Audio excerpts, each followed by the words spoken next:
The Starr and D'Amico Show brought to you by cheapesttshirts.ca. Men's, women's, children's t-shirts in all sizes. Hoodies too. Aprons, anything for merchandise, cheapesttshirts.ca. Buy today, ship tomorrow. McLean's Pub, 1210 Peel Street. Your home away from home for all Montreal Canadiens games and your home for D'Amico and Starr live once a month. Check out their website. Check them out in person, 1210 Peel Street in downtown Montreal. LittleBearOnline.com. Chuck and Evie and they're an amazing staff care about your pet as much as you do. Curbside pickup, local delivery. On St. Catherine across from Westmount Square, LittleBearOnline.com. And by Catherine Prince Realty. Remax Platine certified broker, the best in the business. South Shore, moving to Brossard, moving to Montreal to be closer to the Montreal Canadiens. Check out our website, Catherine with a K, CatherinePrince.ca. Just want a home evaluation? None better than Catherine Prince.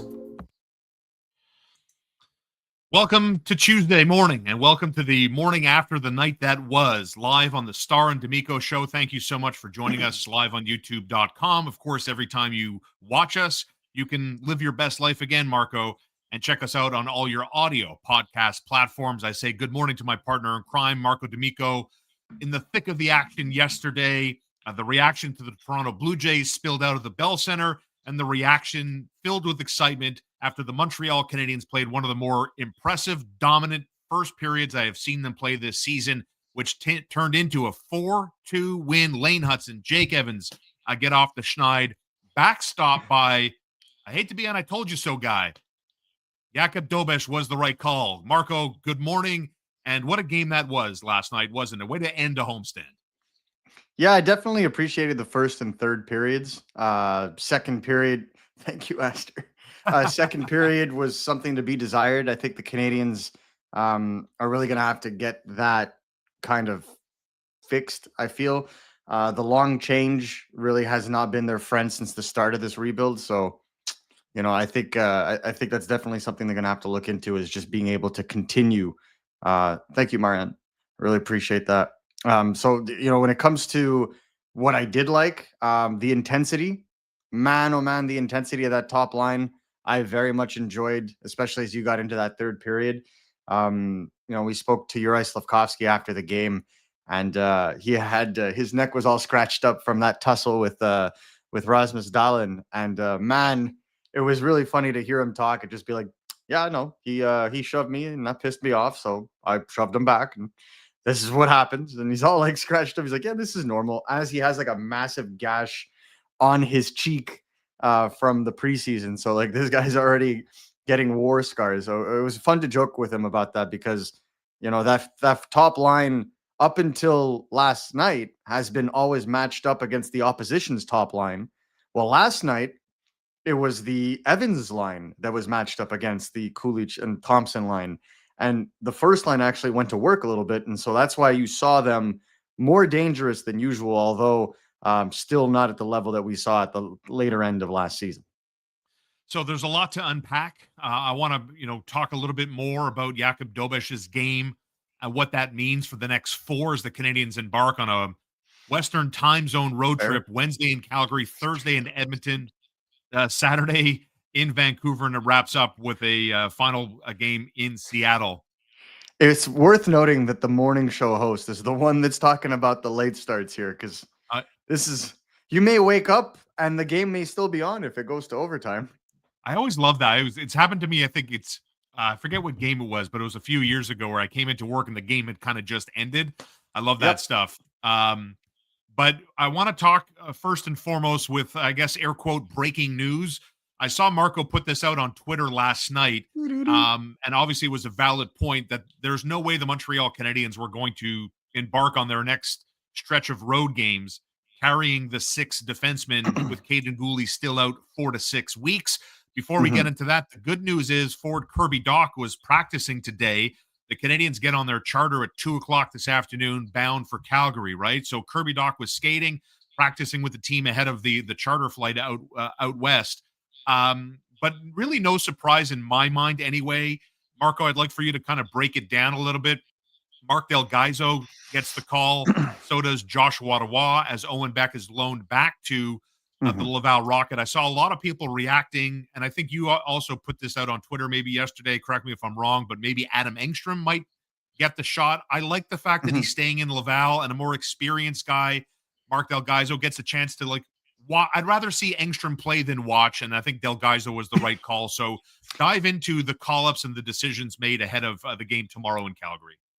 Yeah, well, I mean, the comment that I made yesterday was mainly based on the fact that I wasn't overly impressed with Jaden Struble's game and felt like Arbor Jackeye was also a little shaky. So there was opportunity, if the Canadiens felt like it, to insert Adam Engstrom at one point, maybe in one of the two back-to-backs starting tomorrow and Thursday, just to see what they can do.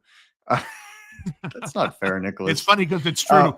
It's funny because it's terrible. They're doing an 05-06 team reunion, and then part of me was like, was that the last time they made the playoffs? But again, I digress. When it comes to, well, then you enjoy the show, Ed. Just chill, bro. Just chill, Ed. What I would say is, I wasn't fond of the play of the other two defensemen that I just named. Thought Engstrom could come in, but thank you, Don. But if you come in and you say, we're comfortable with these 6, we want an insurance policy, well, then the choice to me was obvious. William Trudeau is injured. David Reinbacher is due back in a week or two. And then you have, Del Gaizo there and Adam Engstrom. You got to make a choice. And I think in their case, why disrupt Adam Engstrom's development? Because he has been by far the best defenseman in Laval at the last 4 games. When instead you could just take Del Gaizo, who was legitimately given an NHL contract for this very purpose, right? Of being able to shuttle up and down and be used in an insurance policy kind of way. And if they needed to make a more permanent recall, after their road trip, well, at that point you can do it, right? So I definitely see the value in why they wanted to leave Engstrom alone. I think the more, I wouldn't say peculiar, but I think the recall that's going to have the more people reacting is Joshua Roy. Yeah. Right? Let's think about this, right? Didn't have the greatest camp, had a really strong first weekend, opening weekend for the Laval Rocket. Good game on Friday, less implicated on the Saturday because Abbotsford got into the rough stuff, starting the game with a fight from Struble Jackeye. And a lot of the questions I've gotten is, why Roy and not Florian? Yeah. And I think, to be completely honest with everybody, if you watch the Laval Rocket, there are 2 things to keep into consideration with Joshua Roy. Number 1, the Canadiens need offense on that other line, the one that Veleno is currently keeping the seat warm for Kirby Dach, right? You need more offensive punch. Zachary Bolduc kind of feels alone in that process. Yeah. And you really, you got to, it's too early to say you got to get a guy going considering he started so hot. But I felt like, you need to add a little bit more of an offensive element because right now, the Kapanen with Demidov line is doing well, obviously scoring at a regular rate. The first line is the first line. The identity 4th line that the Canadiens have is in place. Now you just got to find those final tweaks for the last 5-on-5 line. And so that is where I think a guy like Joshua Roy could fit. But the other thing, and this is something to keep into consideration, Joshua Roy is at a point in his career where he needs to also determine where he fits within the Canadiens organization. Here we go. And where the Canadiens see him fitting into their organization. Yep. And you need to give him a shot. If this doesn't work, 2 things can happen. You send him back down. It's not a problem. Doesn't have to go through waivers. But also you're putting him smack dab for window shopping with, a plethora of scouts that are likely to be there to see him play in an NHL setting because everybody knows what he can do in the AHL. It's about the Canadiens and the rest of the NHL figuring out what he can do at the NHL level because there are a lot of teams, you look at Chicago with Lucas Reichel. You look at Washington with Hendrix Lapierre. These are considered extras that they're trying to move on from because they too have not found an identity within that team, a spot within that team that could be a permanent spot. The Canadiens are in that situation too. And as they get ready to ramp up and try to take advantage of the trade market, either before the December roster freeze or the trade deadline, well, you need to show your assets off and it just happens to be a 2-bird, 1-stone scenario. Well, honestly, I mean, I kind of have the read on that as far as Joshua Roy. If you go back and you outlined it with the camp that he had, obviously a frustrated player who's trying to find his niche within Martin St. Louis' system, obviously hasn't found it yet. And so the call up, like, I look at it through the lens of, I go back to the reporting that was out there when he got sent to Laval when camp broke, and a 5th round draft pick kind of talking with his chest like he's a 1st round pick. Hey, you don't use me here. I might be looking for a trade. I might ask my agent to explore options and everything else, which takes me to the main point here, because I don't want to dwell on the negative. There wasn't too much negative in a game the Montreal Canadiens won in regulation. They're 5-0 against the Sabres in their last 5 meetings. And the point remains, and we're going to have a video on this on the main channel coming up tomorrow at 10 a.m. The need for secondary scoring, the need to, get that second center, find out who that guy is, plug and play, time to go, because I'm going to use the same logic I used with you on our Sunday live show. Why I wanted Jakub Dobes to start on that Monday game, right, was I used the word opportunity a bunch of times. The Florida teams haven't been doing that well out of the gate. Last place in the Atlantic today, the Tampa Bay Lightning, who lost 3-2 in regulation to Columbus on the weekend. Toronto not flexing, some infighting between Stolars and Nylander. How's that going to play out? Who cares? That's so funny. The Montreal Canadiens have built up a little bit of a cushion, and the opportunity to me, Marco, was widening that cushion, stockpiling points.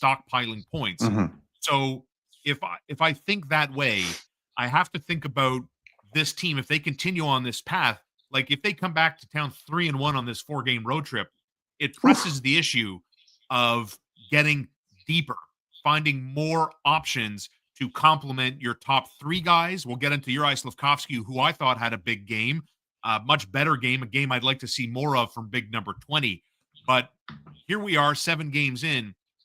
I believe there's a reason to talk about pressure, a reason to build on opportunity, and a reason to start thinking about, where is that secondary scoring going to come from? Where will it land? And is it going to be an early transaction?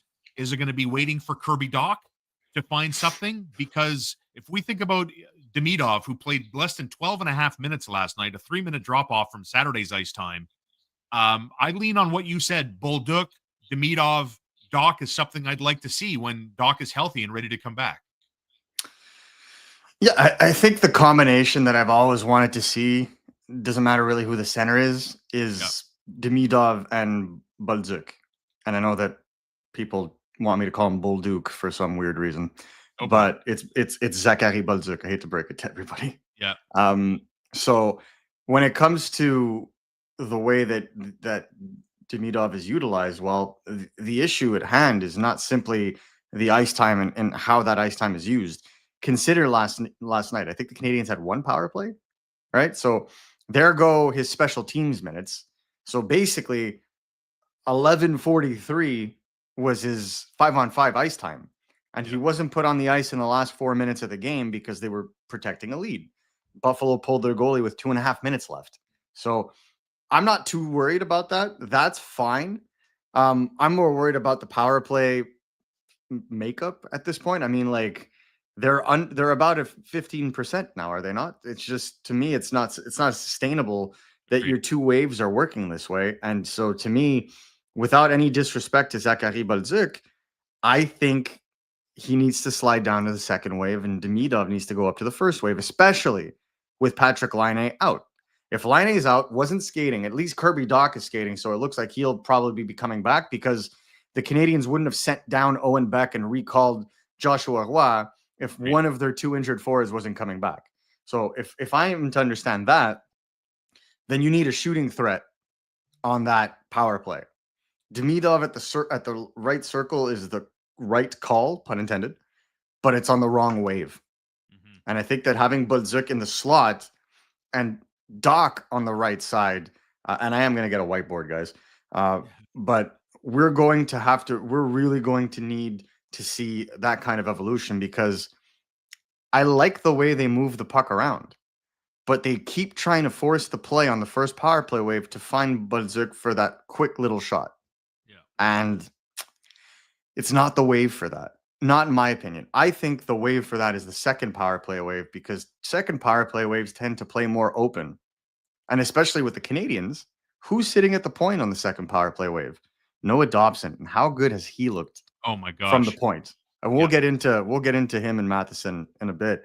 But when Noah Dobson takes shots now, and you're starting to see it, defensemen play higher when Noah Dobson is on the ice, right? You saw it with Buffalo.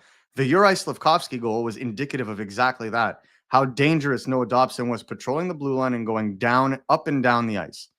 And then the defenseman trying to, the top line forward trying to make sure that he's covering both, and Dobson goes behind him, escapes coverage, cuts in, and makes that beauty pass to Uri Slafkovský for the game-winning goal.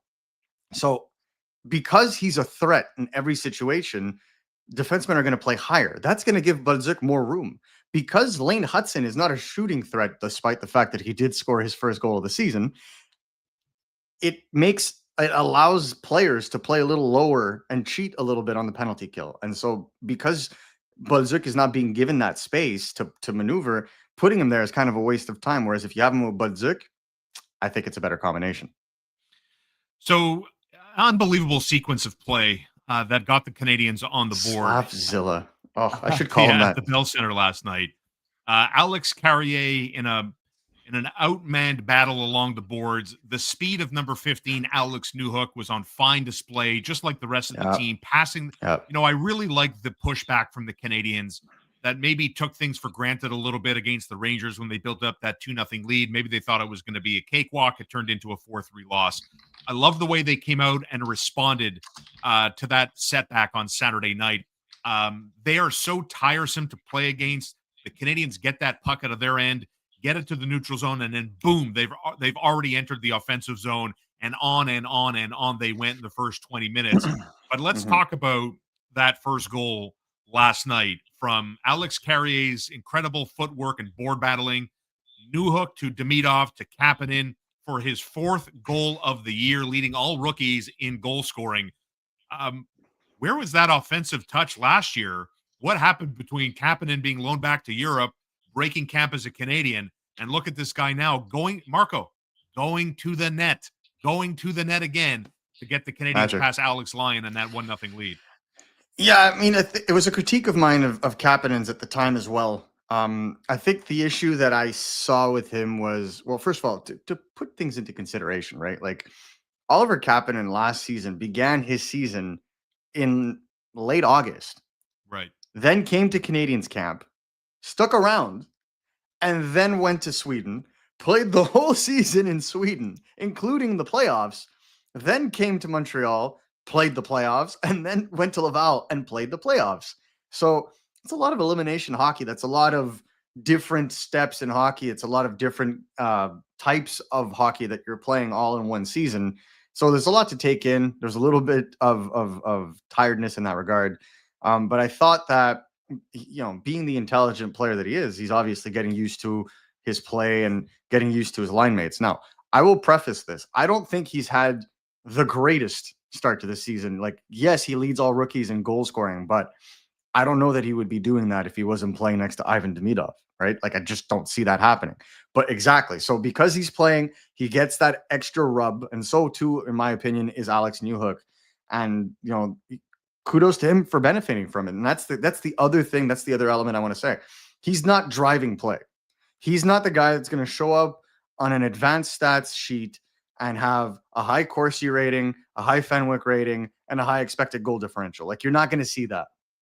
What you are going to see is a guy that plays strong in the neutral zone, that's always back to help his defensive pairing that's on the ice, that helps on the breakout, and that goes to the net.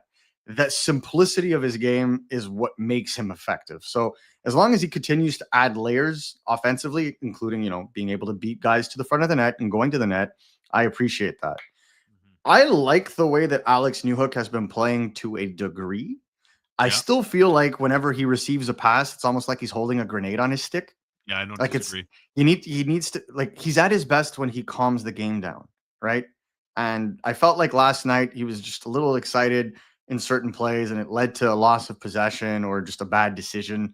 The best plays that he looked were just quick, instinctual plays that he made, with flawless execution, like on the first goal. And so I think that really kind of spoke to his kind of style. So I don't know that line is necessarily the best suited. I think eventually, like I've always said, I think Newhook and Bolduc are going to have to swap. And I think at that point, you may have a legitimate second line. Yeah. But, we'll have to see where we get there. Well, that's it. Like, Newhook's game is just so fast. I'd love to see him maybe, as you point out, calm it down. But right now, 7 games in, he's all about providing that spark, as the Canadiens clearly have started games well. And, if we get into Jakub Dobes for a second, and I want to talk about how impressed I was by the Evans, Gallagher, and Anderson line. Evans, we're talking like 15 shots spread out throughout that line yesterday. Wow. We go to Anderson had 4, Evans had like 8, Gallagher had 3. I'm a big fan of volume. To me, it was very deliberate that they had decided. Demidov had a nice toe drag and a quick snapshot that went wide of Alex Lyon's net, but I like the threatening. I like the shoot first mentality. Lane Hudson gets his first on a nice, crafty, well thought out shot to win the game for the Montreal Canadiens, and then Jake Evans would score into an empty net to win 4-2. That if we talk about maybe a bit of an X factor yesterday, when we saw Jakub Dobes and his first 2 starts, arguably it was the best defensive games the Canadiens had played based on expected goals. Yesterday, it was more or less down the middle for each Montreal and Buffalo through the course of 60 minutes. But Jakub Dobes was full value for that win last night. That was a massive pressure-packed game for him individually. I'm not here to say there's a goalie controversy. I like the fact that Martin St. Louis went against the grain and decided to give the guy the opportunity to prove himself. But who starts on Wednesday? If I ask you, Marco, you're in charge of filling up the lineup card. Who's your goalie Wednesday in Calgary? Oh. If the idea is to eventually go back to Montembeault and try to get him going, I'd probably go Montembeault against Calgary. Yeah. And then Dobes against Edmonton. Yeah. And the better of the 2 goalies against Vancouver. I can't debate you, because that's how I see it too, because I don't believe there's a goalie controversy. If there was a goalie controversy, I think we'd see, maybe we'll react to this live at McLean's Wednesday night for the Calgary start of the road trip. We'll be there from 7 to 8 p.m. Hope we can see you there at 1210 Peel Street. That if Dobes gets the call on Wednesday, I think I'm more inclined to think that maybe they're onto something, or the coaching staff is looking at Sam Montembeault and saying, okay, we still need to put some work into this guy, because, maybe mentally, because I think it's a mental thing. Physically, the guy's good. He's proved himself. He's established himself as the number 1 goaltender in Montreal, but the gap is starting to close a little bit. I'm going to choose to read a lot into if Dobes starts on Wednesday night, and I don't think he will. I personally, to answer my own question, Marco, I would go with Montembeault Wednesday night at 8:30. I just don't think you can, do you really want to let the last game that Montembeault played be that game against New York, which I don't think was entirely his fault, but obviously he understood the assignment when he said it was mostly his fault.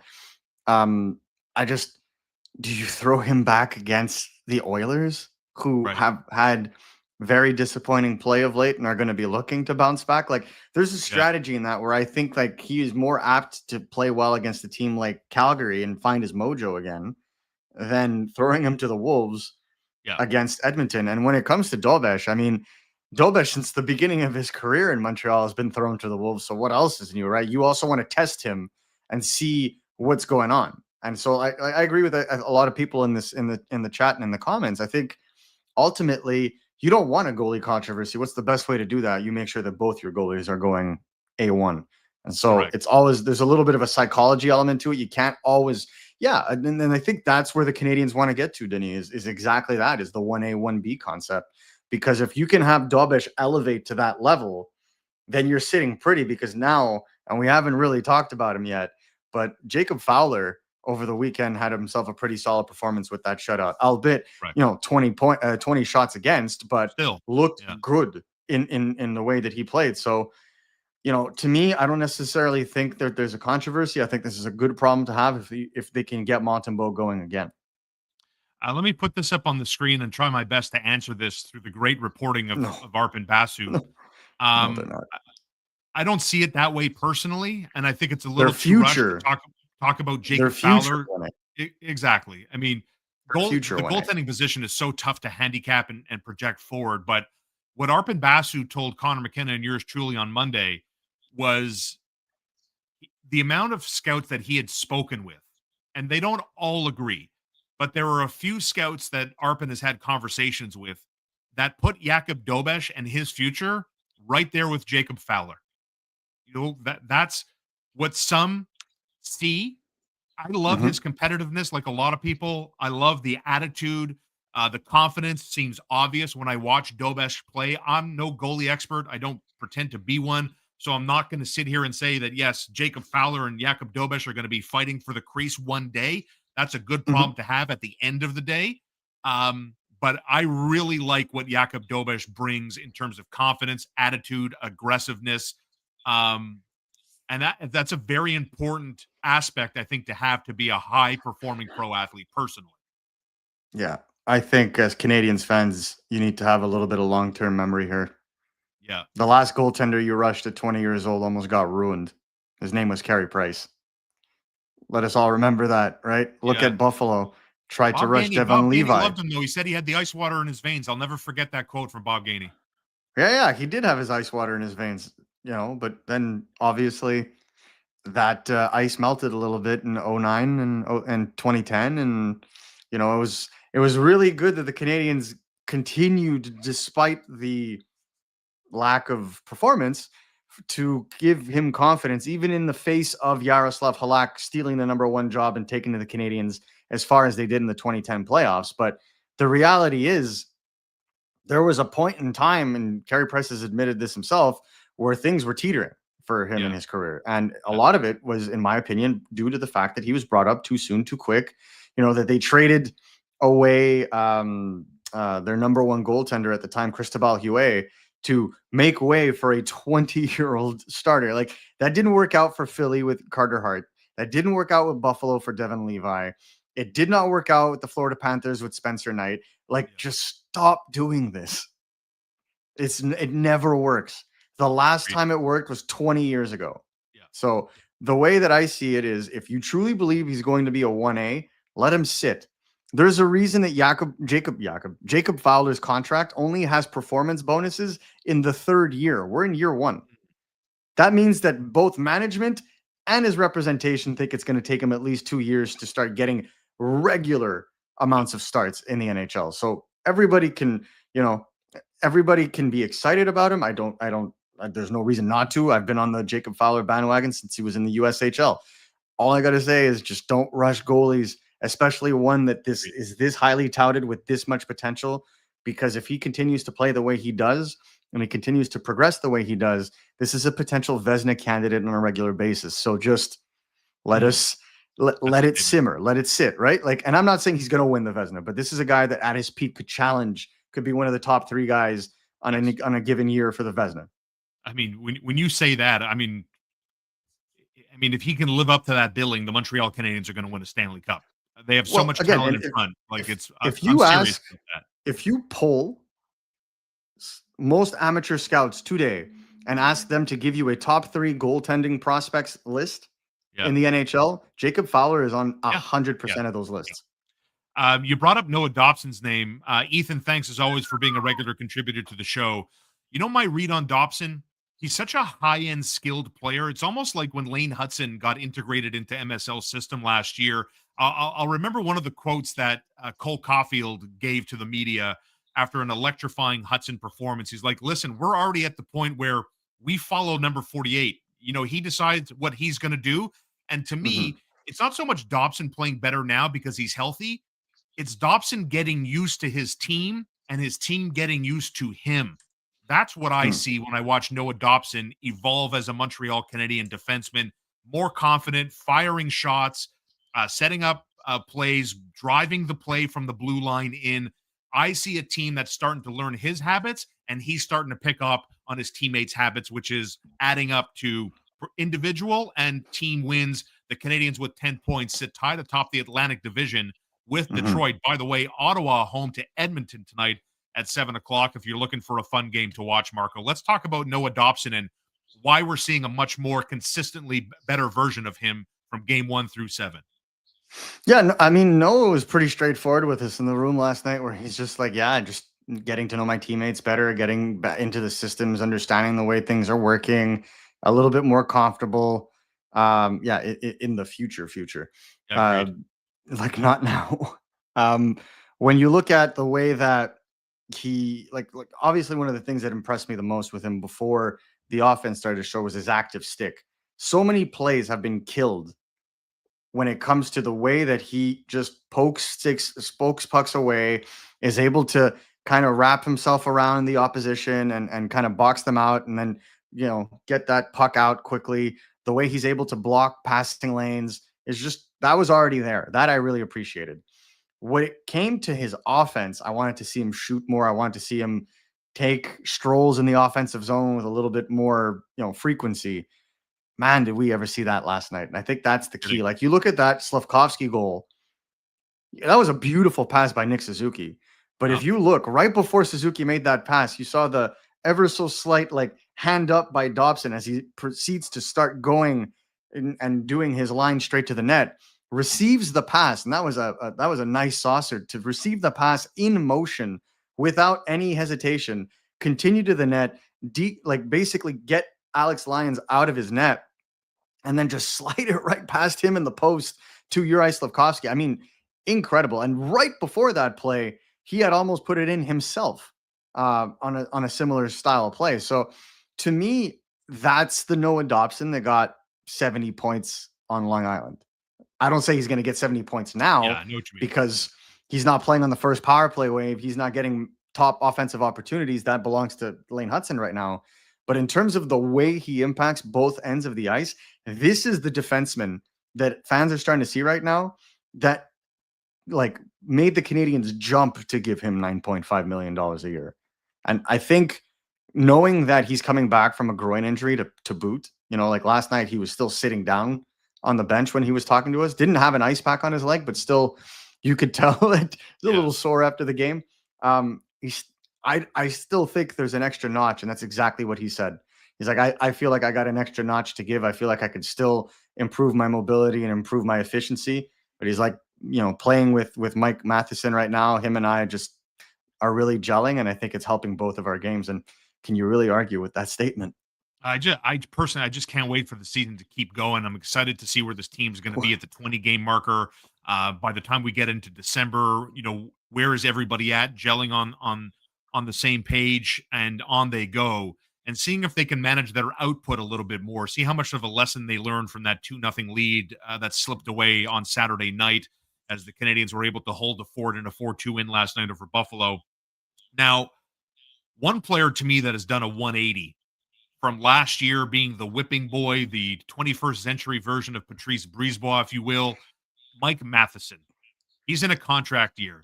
This beast, this local boy, this assistant captain, this 31-year-old veteran who still skates like he's 23, played over 26 minutes yesterday, by far the most utilized defenseman for Martin St. Louis' brigade, almost twice as many minutes as Arbor Jackeye last night.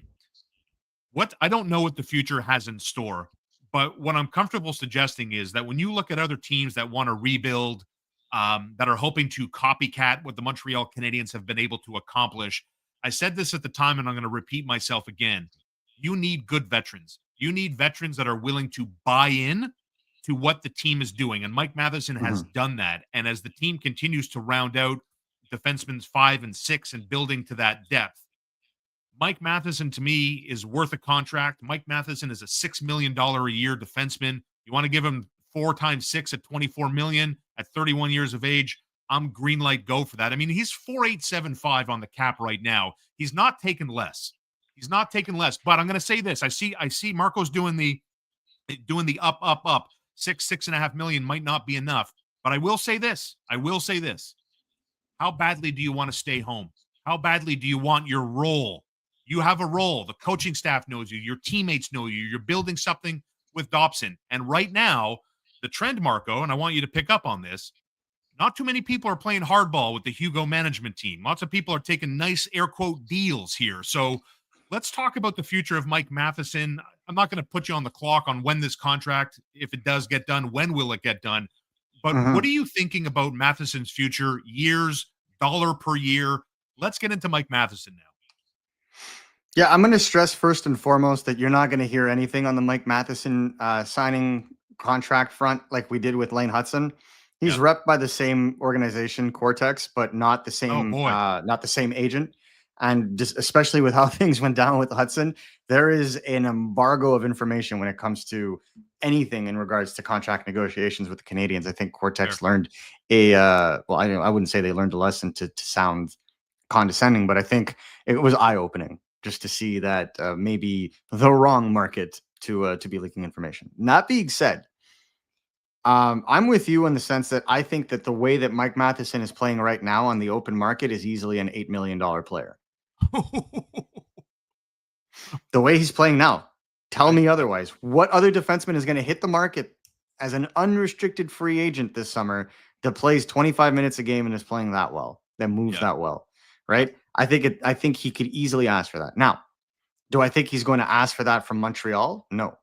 I think that it'll be lower than that. Do I think it'll be higher than 6? Depends on term, right? There are many ways that you can go about this. So there is the Brad Marchand way, where you give him his retirement contract. You basically sign him for 6 or 7 years, and that 7th year will help lower his AAV. And, by the time you reach the 7th year, on a 6-year deal. No way. If he 6 years, he's anything, 31. I wouldn't go 6 years, Mark. Where would you cap the years on the contract? 6 is fine for me. Really? All the way to 37, huh? Yeah, it just depends on the AAV. That's the way I see it, right? It just depends on the AAV. If the AAV, and just for those that aren't aware of what the acronym stands for, just average annual value, AAV, if the cap hit is below 7 million, I'm going 6. Yeah. I'm going 6 all day, every day, simply just because everyone thinks about the Montreal Canadiens and NHL cap in yesteryear mentality. We're going to see guys signed now. We've already seen it. Next summer is going to be even worse. If you can get Mike Matheson for under 7 for anywhere above 4 to 5 years, like, you're flying. Yeah. But exactly. And I agree with Chris on this one. And I think that's exactly what the Canadians are going to do. They're going to juxtapose the desire to stay, because let's not forget, he met with the Canadians at the Combine in Buffalo and spoke to them about his future for an hour. So I think that also brings that element. The other element to bring in is the fact that he gets to play at home, right? The fact that he gets to play with this team. How do you, as a player who has never won a cup, want to leave just as the team is about to get good, right? Like, there's that element as well. And that, yeah, tell me about it. Thank you, David, for tuning in. Yeah, thank you, David. So when it comes to evaluating like what the Canadians want, one of the biggest leverages the Canadians have when it comes to identifying players that they want to trade for, sign, draft, is their desire to stay and their likelihood to be contract flight risks. Right. And when it comes to Mike Matheson, the loyalty that he has for Kent Hughes, I just don't see it being. Yeah, they're not as tight as you think they are. Honestly, if it was about keeping the options open for Sidney Crosby, the Canadians might have tried to trade another defenseman instead of Justin Barron. My 2 cents. Yeah. That being said, the Alex Carrier trade was fantastic. I think this is a good point that Sheldon brings up. I agree with Sheldon. Like, he's home with his wife and his children. They're here. 2 young kids. Young kids. Yeah. And again, so the last thing that I wanted to say about this was the cap is going to increase to such an aggressive rate that $7 million is going to be the low end fee for a top 4 defenseman. Yeah. By like year 2. Think about it. By 2028, the salary cap is expected to be somewhere in the range of 130 million by 2028. Yeah. Right? So how much is 7 million in cap percentage on 130? It's almost 5%. Right? It's about 5.5%. That's nothing when you're building a team and you're getting him in his prime. Worst case scenario, the Montreal Canadiens are one of the richest franchises in hockey. Build a contract where everything is front loaded while you still can, and then just buy him out in the 7th year or the 6th year if he's just not up to it anymore. What tickle is it going to be on your salary cap if you put all the signing bonuses in the salary at the beginning? Nothing. A drop in the bucket. So, a drop in the bucket. Exactly. So put all the assets on your end to get a value deal in the amount of time that he's still effective, so that it helps that transition where you can then funnel in guys like Engstrom and Reinbacher when they're ready as well. And he can just gingerly slide into a third pair role in his later years. To me, I don't see the problem. And I repeat, the only issue I have is if you sign him and he's earned it, who is your major trade chip then to go and get yourself a 2C? Let me put this, man. It's like we rehearsed this. We really didn't. I woke up like an hour ago. It's David Reinbacher. If I don't think it's Adam Engstrom. Adam Engstrom, maybe. A lot of the talk. I think it's Adam Engstrom. Listen, I mean, look, I don't think you're wrong. But all the stuff we heard during the summer, you and I talking about this over the summer months as well, just adding to it. Like, let's bring Pittsburgh into the chat for a second, right? A lot of the talk around the Penguins was that they're not looking apparently for draft picks. They're looking for guys that if you can acquire them, they're on the cusp of becoming NHL players. Yeah, like the Canadiens in 2022, right? Voila. So Adam Engstrom checks that box, hypothetically speaking, for the Penguins. David Reinbacher is also a box checker in that category, even with the injury history, even with the timeline, right?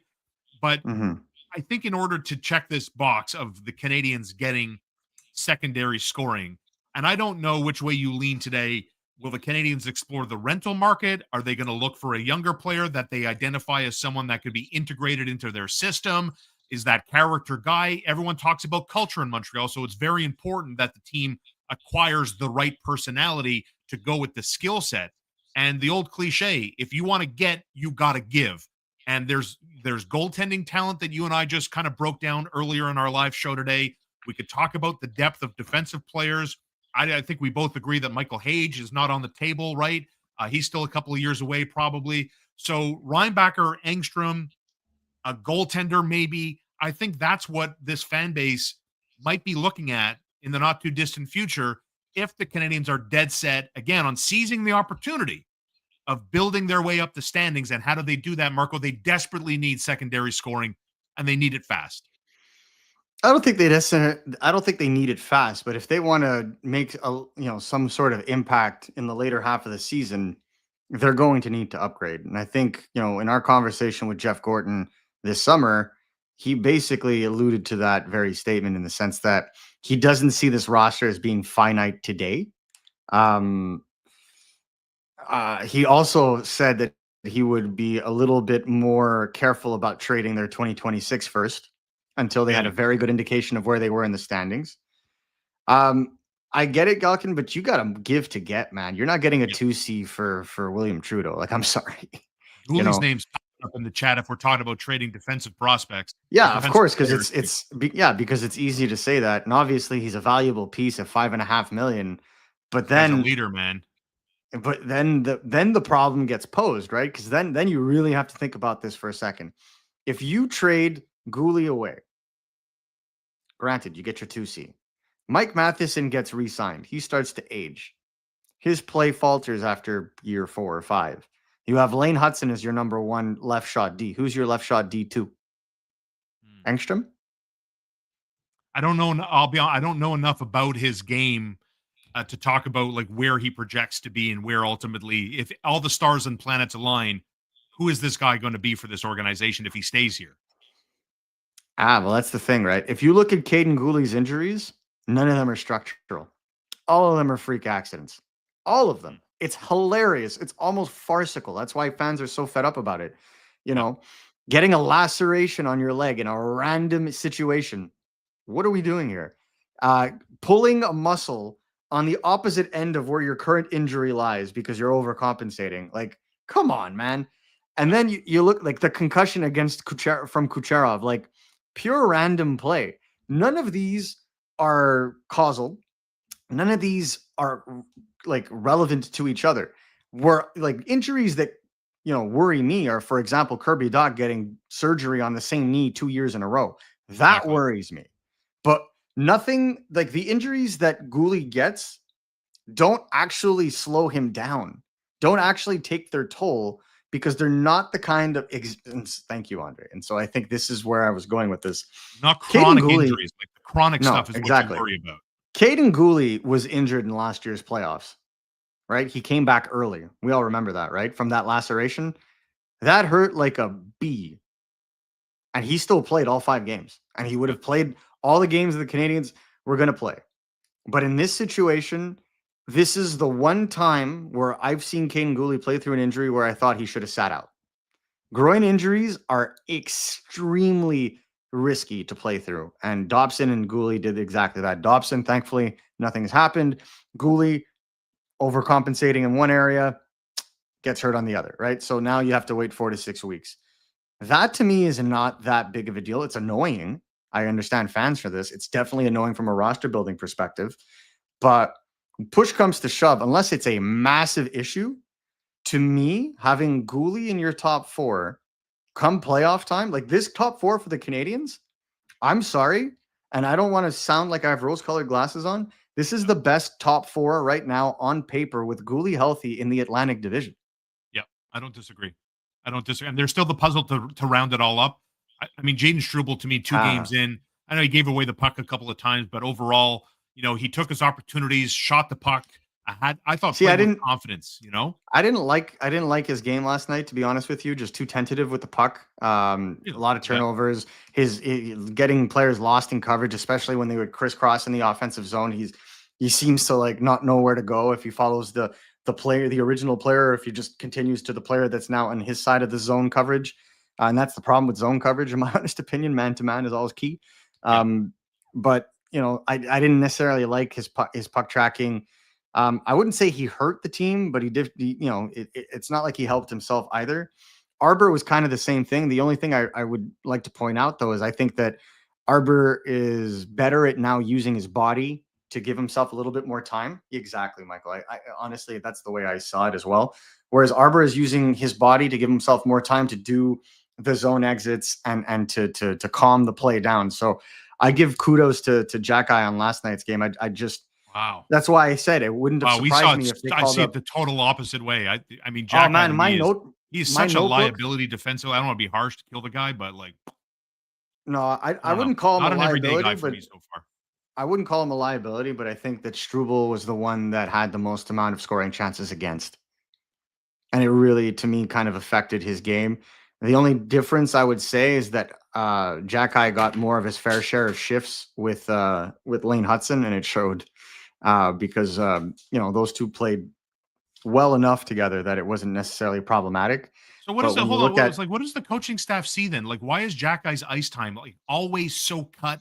Played 13 minutes. Like, well, I think last night this season where he's not the reason why they get scored on, but like he's on the ice when they do. Like, I honestly, I'll go back to what I said last year. I don't know how good the relationship is. I'm speculating. I just don't know how good it is. I don't know that it's the relationship. It's some of the issues, is some of the mistakes that are made that don't necessarily result in goals. And so, like, the game is so quick, and I don't blame fans for not being able to like keep this in their short-term memory. And this isn't me saying it. I'm taking notes. Fans aren't taking notes watching hockey. They're just enjoying the game, right? And a lot of the notes that I have on Arbor are mistakes that he makes that don't result in goals that I go back and watch after. And I'm just like, forcing a play or trying to being overconfident in the amount of time that he had to execute a play and so on and so forth. And just getting boxed or causing a turnover or missing his assignment. And these are things that get sorted. I'm not really worried about it. They're going to figure it out one way or the other between the two of them. They've got 4 to 6 weeks to do it. So I'm not necessarily worried on that end. What I will say, however, is I'm like last night's game where they're defending a lead for most of the third period. I understand you start shortening your bench. It's the reason why Matheson played 26 minutes, right? You're shutting them down. Martin St. Louis doesn't trust yet Jaden Struble and Arbor Jackeye to be in a shutdown situation at this stage of the season, which is why he overtaxed his other 3 defensemen. And so that's the way the cookie crumbled last night. We'll see how that changes on the road without the last change. No bias, my good man. Just calling it like I see it. Marco has his point of view. I have my point of view. You have your point of view, and on we go. And I never work under the assumption that I expect perfection from anybody on the ice playing hockey at the highest level. There are going to be mistakes. Just not a fan of mistakes that are compounded. Let's talk about some lineup changes. The Anderson, Gallagher, and Evans line was back together yesterday. Like the way they played, lots of energy. Like, we're seeing a younger version of Brendan Gallagher coming off a fantastic season last year. Love what he brings. Still doesn't get the benefit, that slashing call on Alex Lyon. Like, he's played over 800 games in his career. He's just never going to get the benefit that most veterans get with over 800 games played in the National Hockey League. Such is life for Brendan Gallagher. But let's talk about if Kirby Dach is ready to go. And again, if you missed it, Dach was skating. Canadians hop on a charter at 2 p.m. today, bound for Calgary, where they open up a 4-game road trip. It's Calgary, Edmonton, Vancouver, and Seattle, and then they're back home. Is it time for Bolduc, Dach, and Demidov here? Time to get going for a little bit? If we go back to that secondary scoring line, is it time to give that line a look? If you're Martin St. Louis, why would you break up the Demidov, Kapanen, Newhook line? You wouldn't, right? And the idea behind that is simply that they're scoring, and there's flashes of offense in every single game they play. So why break them up? And to a degree, I get that. I think there's just this anxiety to put Demidov in a better offensive situation. That being said, if Kirby Dach is healthy, I wouldn't be surprised if they went with like some combination of Bolduc, Dach, Roy on their third line. Okay. And Veleno, like I liked Veleno's play on the fourth goal. No, not the fourth goal, the second goal. Not Slav's. No, sorry, I take that back. Yeah, the that was third Slav goal. I get Slav's was the game winning. Nice pass from Nick Suzuki to get that party started too, by the way. Yes, exactly. But that third goal, I really felt like, okay. His strong forecheck led to the turnover, which then ultimately found itself on Newhook stick, and then he found Hudson, and Hudson scored, right? So other than that play, I thought that Joey Veleno did not play a really good game. And so he may have to, especially if you're calling up Roy. If you're calling up Roy, you have to play him, right? Because either you're showcasing him, or you want to see what he can do. You're not going to do that from the bench. And if you're playing the Flames aren't necessarily a speedy team, though they do have some good young players this year in Greedon, Parekh.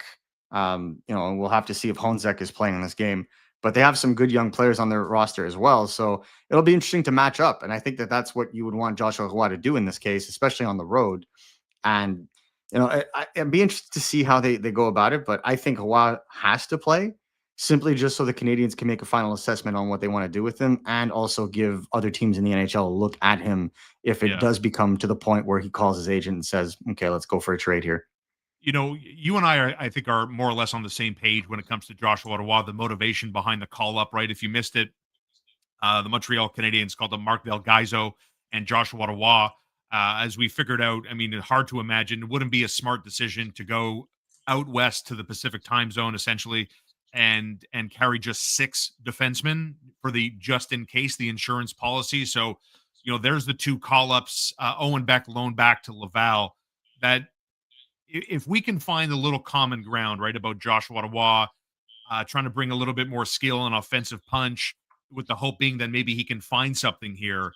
And then we could tie it into, maybe there's going to be scouts, and there were a ton of scouts at the game last night, that if scouts are going to be in the building looking at Joshua Roy, how legitimate is that line of thinking? Showcase game, showcase trip. Let's see what the young man has.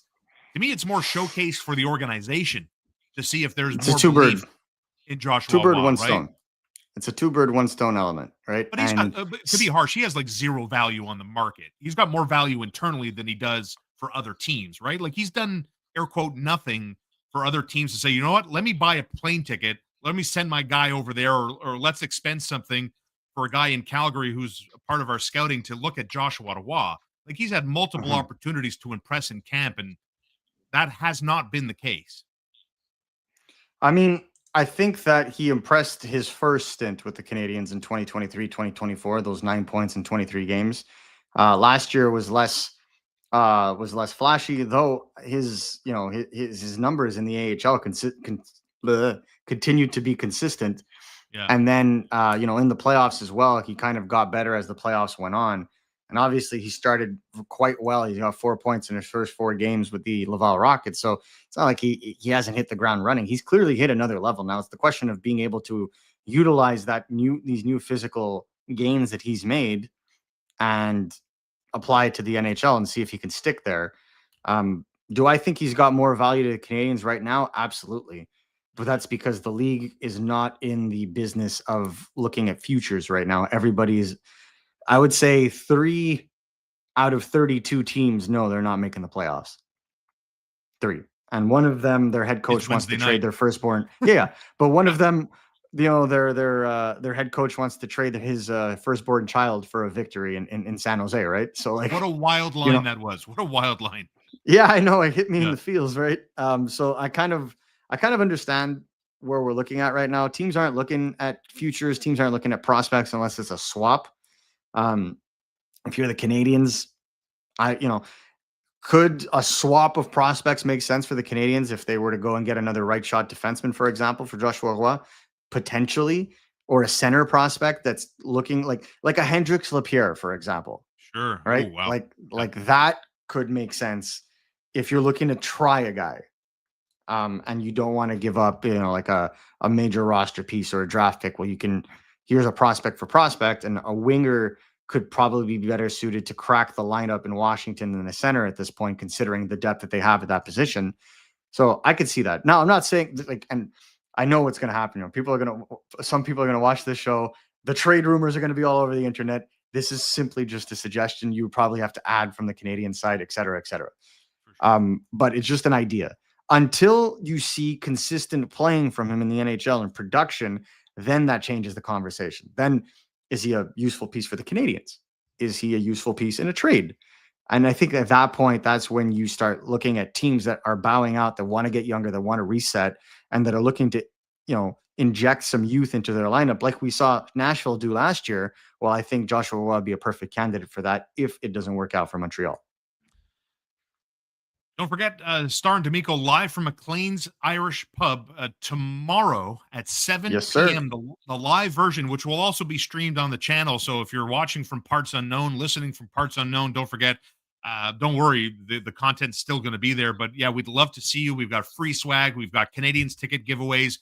We have gift cards thanks to our wonderful friends at Morella's and Ganawage, Highway 132, right over the Mercier Bridge, so close to LaSalle, so close to downtown Montreal. You can get over there and have a delicious prime time, high-end steak, seafood, pasta, great wine selection, great cigar selection, and without the premium price and no taxes on your bill too. So to get in on all of that action, you got to be at McLean's with the two of us Wednesday night at 7 p.m., a little bit of a watch party ahead of the Habs and Calgary Flames. That's Wednesday at 7 p.m.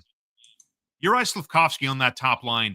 Now, that's the version, brother, of number 20 I want to see more of on a consistent basis. Throwing his weight around, had 3 hits, integral in the Montreal Canadiens, scores a big goal, 3 shots on target. Are you seeing a young man that's finding more consistency? Because I'm starting to see it, and that all obviously impressed me last night in that 4-2 win over Buffalo. I think he's thinking the game well. I think he's doing the right things. I think the execution is just abysmal. No. Like, I'm sorry. I know he scored a goal last night, but I keep watching Juraj Slafkovský, and I want to take a saw to his stick and shave maybe 6 inches off of it so he can maybe maneuver it a little quicker, right? Because the biggest thing with Juraj Slafkovský is he gets himself into the right position. He makes space for his teammates. He goes to the net. He joins the rush. He's able to start the counterattack. All those things are excellent and exactly what you want in a physical top 6 forward. The issue that I have is that when the puck finally gets to him, the release takes too long, or the decision-making takes too long, or the puck is in his skates and it takes him a second and a half to get it back onto his blade. Well, a lot of that is caused because his stick is basically made for lumberjacks, not hockey players.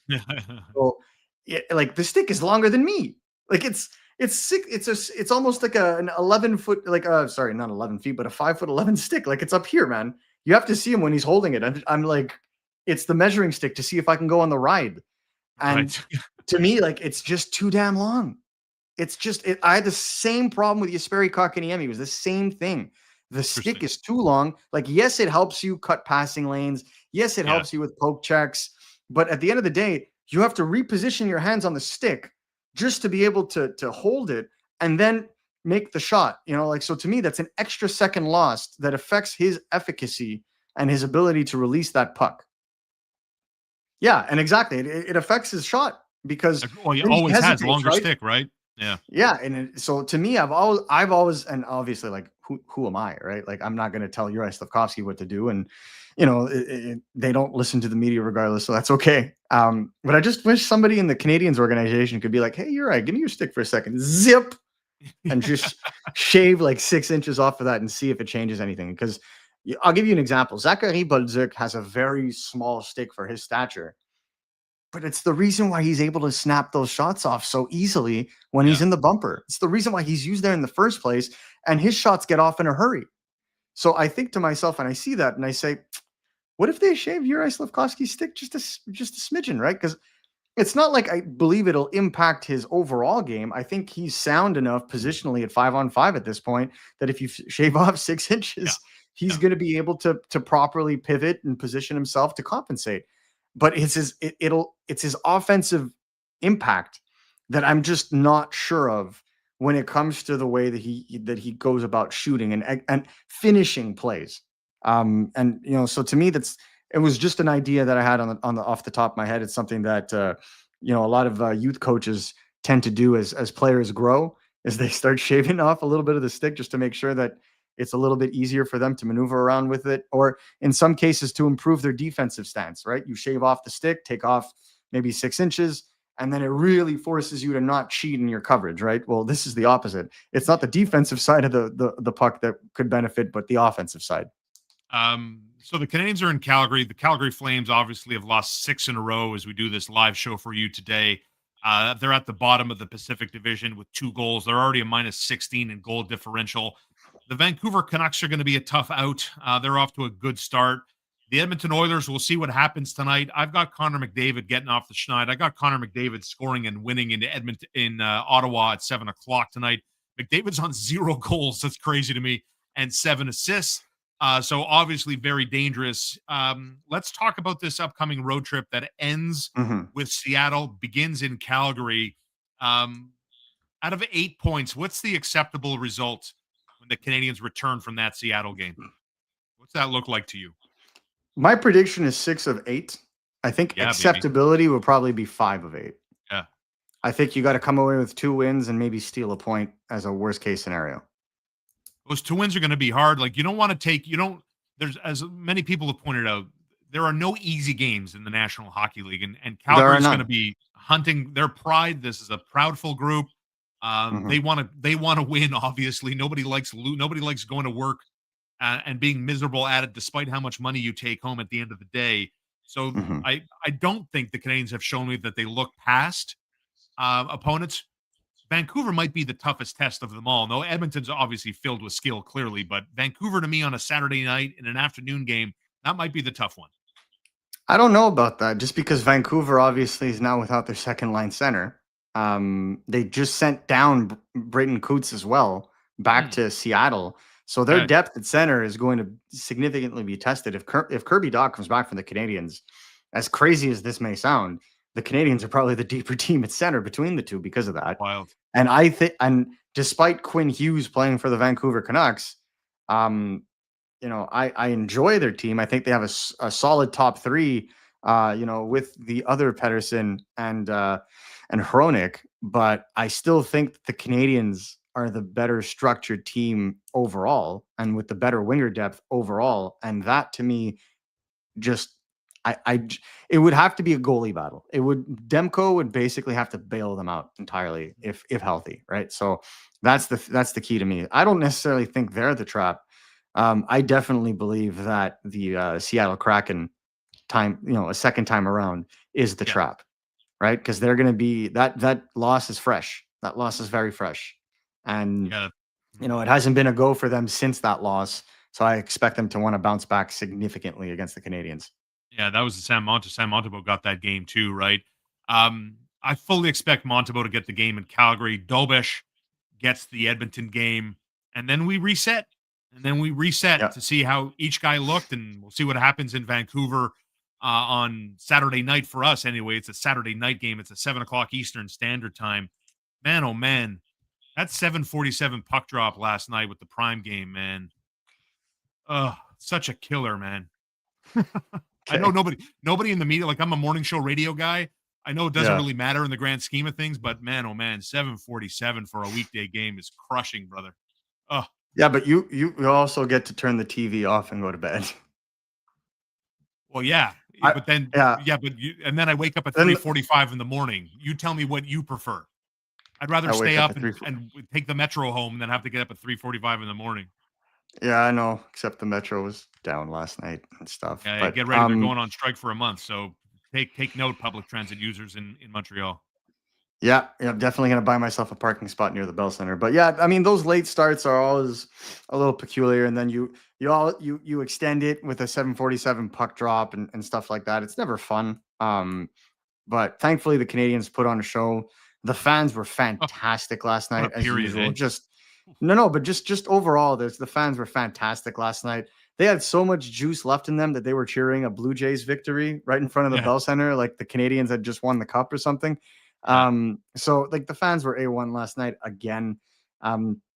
Great environment. So it keeps you up, even though when everything was said and done, it was 11:15 and I was starting to walk out of the Bell Center, so it was a long day, but it was a great day to be to watch and cover the Canadiens. Well, I hope to see many of you all tomorrow with us for our first ever live presentation of the Starr and D'Amico show. We're going to be at 1210 Peel Street. That is the home for Habs fans, home or away, post game, Jays World Series games. The place is slammed. Don't forget they have Maison Publique just literally like steps away from McLean's Pub. You're looking for another great atmosphere to watch a game. But we will be at McLean's tomorrow night from 7 to 8 p.m. for a live presentation of this show, Marco. And we will be drawing those 2 Habs tickets live on the show as well. So be sure to be there so that you're able to see that you won. We'll do our best to continuously remind the person after the fact as well. But we invite all of our subscribers to make sure to watch, just so if you do win, you can lift your hand up so that we can get you your prize. Yeah, so the tickets, Morella's gift cards, swag to give away, McLean's gift cards to give away. You get to see Marco in person. Maybe he'll sign some autographs, kiss some babies, shake some hands, all those things. The legions of D'Amico fanboys and girls love to do. And Marco is a man of the people. He really is a democratic individual. For the people, by the people. All right, Marco, lots of fun to do this today. And we'll be tomorrow night. Can't wait to see you live at McLean's, 1210 Peel Street. Any parting thoughts, Jerry Springer style, before we say goodbye? No, not Jerry Springer style, but I would say just, it's an exciting time for the Canadiens. Obviously, they're starting quite well for the first time in a long time. Keeping patient with the team and seeing where things evolve. But I am thoroughly satisfied with what I've seen defensively from this team, from Lane Hutson, from Noah Dobson, from Mike Matheson, and I believe that'll be the strength of this team heading into December. A big thanks to our sponsors, cheapesttshirts.ca. Order today, ship today, get it tomorrow. All custom made on their website. Unbelievable prices, men's, women's, hats, toques, hoodies, sweatshirts, t-shirts, everything at cheapesttshirts.ca at prices that cannot be beat. McLean's Pub, your home for D'Amico and Starr. Chuck and Evie and their wonderful staff at Little Bear on St. Catherine, across from Westmount Square. All the best products from around the world and the brand names you trust at great prices at littlebearonline.com or in person on St. Catherine in Westmount. And Catherine Prince, Remax Platine broker.